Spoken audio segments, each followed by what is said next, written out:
Grazie per l'invito a partecipare a questa importante tavola rotonda. Ho imparato a mie spese in questi anni di attività politica, prima come consigliere regionale, prima come consigliere comunale e poi come parlamentare nazionale, di quanto la politica sia il regno della contraddizione e del dolore che le contraddizioni portano. E quindi cercherò stamattina di portare un contributo schietto e franco, per non dire arrabbiato, su questa importante discussione che stiamo facendo. Noi sappiamo che i processi costituenti sono rivoluzioni civili, sono rivoluzioni senza spargimento di sangue, che potrebbero portare allo spargimento del sangue, speriamo che non sia questo il caso, o che pure derivano da uno spargimento di sangue. Dico questo perché c'è Francesco Cossiga che sostiene che noi vogliamo fare la rivoluzione sarda con l'aiuto dei carabinieri dello Stato italiano. E in realtà potrebbe anche essere questo un bel paradosso. Comunque non è questo il problema. Il problema è che le rivoluzioni e i processi costituenti le fanno le elite. E noi non ci dobbiamo spaventare per il fatto che il popolo sardo, essendo di ben 1.500.000 abitanti, la sua elite sia questa che, voglio dire, numericamente pochini siamo. Questo non ci deve spaventare, è una questione di percentuali. Se l'elite dei cinesi può essere quantificata in qualche centinaia di milioni di persone, l'elite dei sardi è il movimento costituente sardo, il movimento per la costituente, numericamente è questo. E quindi non è questo nemmeno il problema. Il problema è che ci dobbiamo mettere il problema. Se questa elite rappresenta veramente il cosiddetto popolo sardo. E ancora meglio, esiste oggi, nell'anno di grazia del 2001, il popolo sardo. E questo popolo sardo di grazia cosa vuole? Chi è? Chi lo rappresenta? Quando ero consigliere regionale facevo i miei migliori interventi in consiglio dopo che, quando arrivavo presto da Sassari, e mi avevo fatto tutta la 131, allora mi veniva l'ispirazione, perché i problemi della tua città, poi a Cannacolava ante de Macumele, in cui mi venivano le vecchie nostalgie barbaricine, poi il Campidano, che per noi nuoresi è stato sempre croce e delizia, per i sassaresi è stato indubbiamente sempre croce, ma io mi porto anche un pochettino di orgogliosità e quindi tutte queste contraddizioni. Arrivavo in consiglio regionale e facevo dei begli interventi e dicevo, ma delle cose che stiamo discutendo qua in consiglio regionale, ai miei compaesani orunesi, che cosa porta? Il problema allora come adesso è quello dell'integrazione del popolo sardo nella autonomia speciale di tutto il popolo sardo. E allora dobbiamo ammettere che l'autonomia, così come l'abbiamo vissuta, tolti i primi decenni di grande sfolgorio, dovuto anche alla presenza di personalità eminentissime, importantissime, che derivavano dalla loro capacità di stare nella politica, da una grande convinzione morale prima che di altro genere, ecco, è venuta a mancare. Cioè, dobbiamo dirlo chiaramente, questo è il primo dato negativo, la classe politica sarda ha ultimamente tolto l'anima all'autonomia. Noi abbiamo oggi un'autonomia senza anima, morto Seus, senza anima. Non c'è un'autonomia con l'anima, adesso.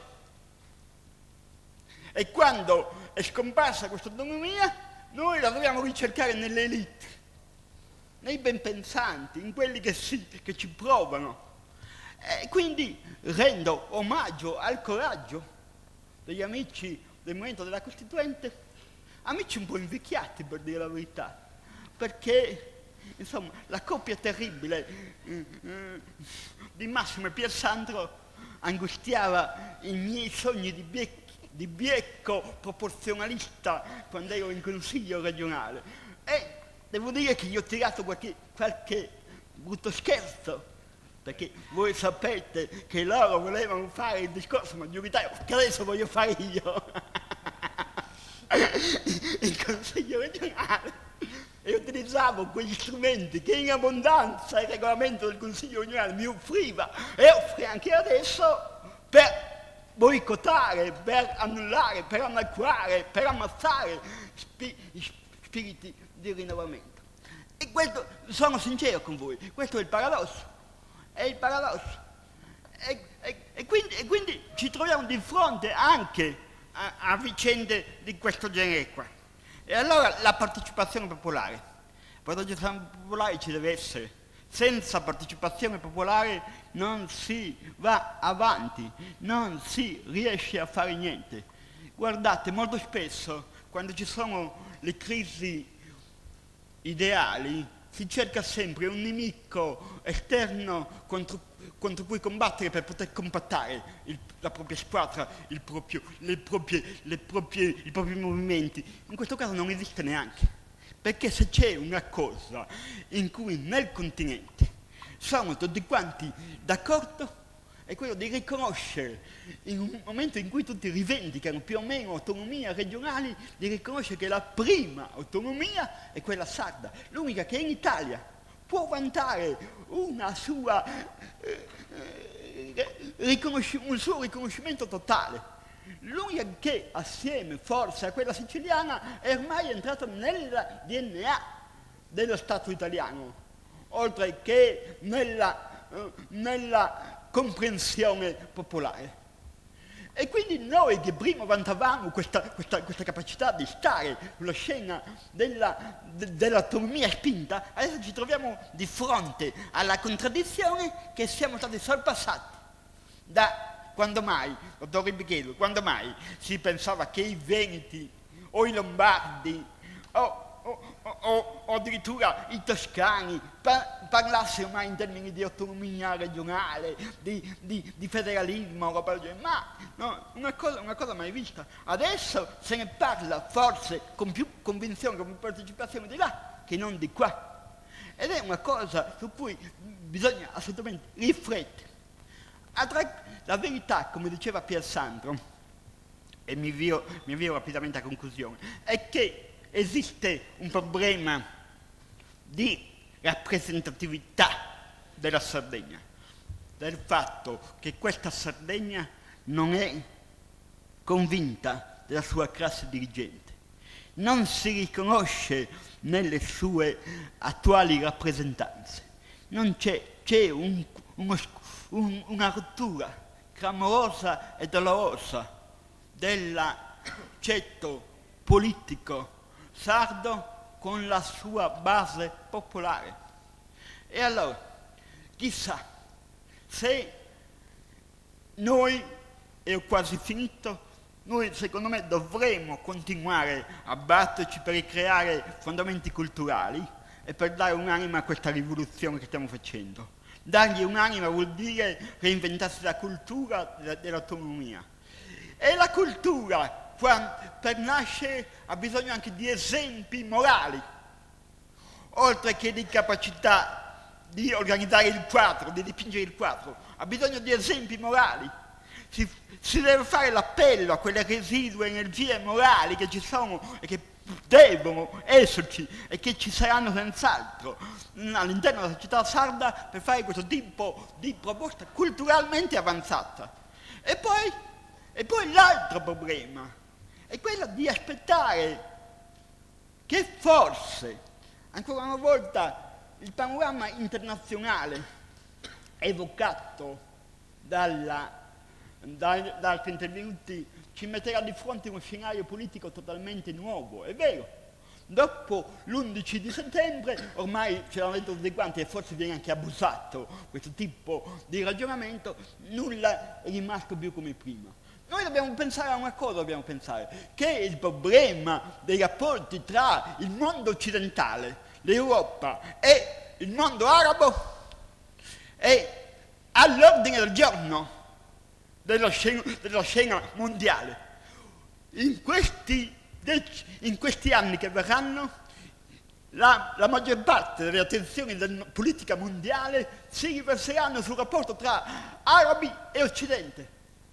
E noi, come bene sanno i sardi nel loro DNA, non per evocare questioni storiche, gli arabi ce li abbiamo di là. A poche bracciate di nuoto, se non sbaglio, ma non vorrei fare delle questioni che potrebbero sembrare, per il fatto che io non sono cagliaritano, un po' provocatorie. Mi sembra che Cagliari sia più vicino a Tunisi che non a Roma, forse è anche vero questo, ma è abusata questa cosa qua, però bisogna pulirlo. Chissà se un domani, oggi, per dire la verità, questo scenario internazionale non procuri alla Sardegna quella scossa di cui forse c'è bisogno sul piano politico e sul piano culturale per reinventarci un ruolo che non sia quello della provincia marginale dell'impero occidentale che gode dei benefici di stare dentro la bambagia della globalizzazione che ci piace tanto, della tecnologia avanzata, dei trasporti che vabbè sono difficoltosi ma che pure ci sono, del fatto che comunque anche negli uvili di Algozo di Rune si guarda il grande fratello e che c'è una civiltà che è avanzata, che ci ha tolto alcune cose e così via. Ecco, chissà se questa grande crisi internazionale, questa nostra essere di nuovo di frontiera, come eravamo nei secoli in cui si è formato la nostra coscienza di popolo, questo essere di frontiera che ha sempre portato i sardi a unirsi, a compattarsi, a fare una cosa, chi lo sa, che non ci venga dal macchinario internazionale di questo dato. Finisco dicendo che sul piano degli strumenti giuridici si può fare tutto quanto. Non penso che ci siano difficoltà di nessun genere. Se noi vogliamo veramente il processo costituente, penso che lo avremo, perché nessuno ce la potrà togliere. Ancora una volta il nostro destino è nelle nostre mani e speriamo veramente bene che si riesca a ripercorrere le strade antiche dei sardi. Grazie.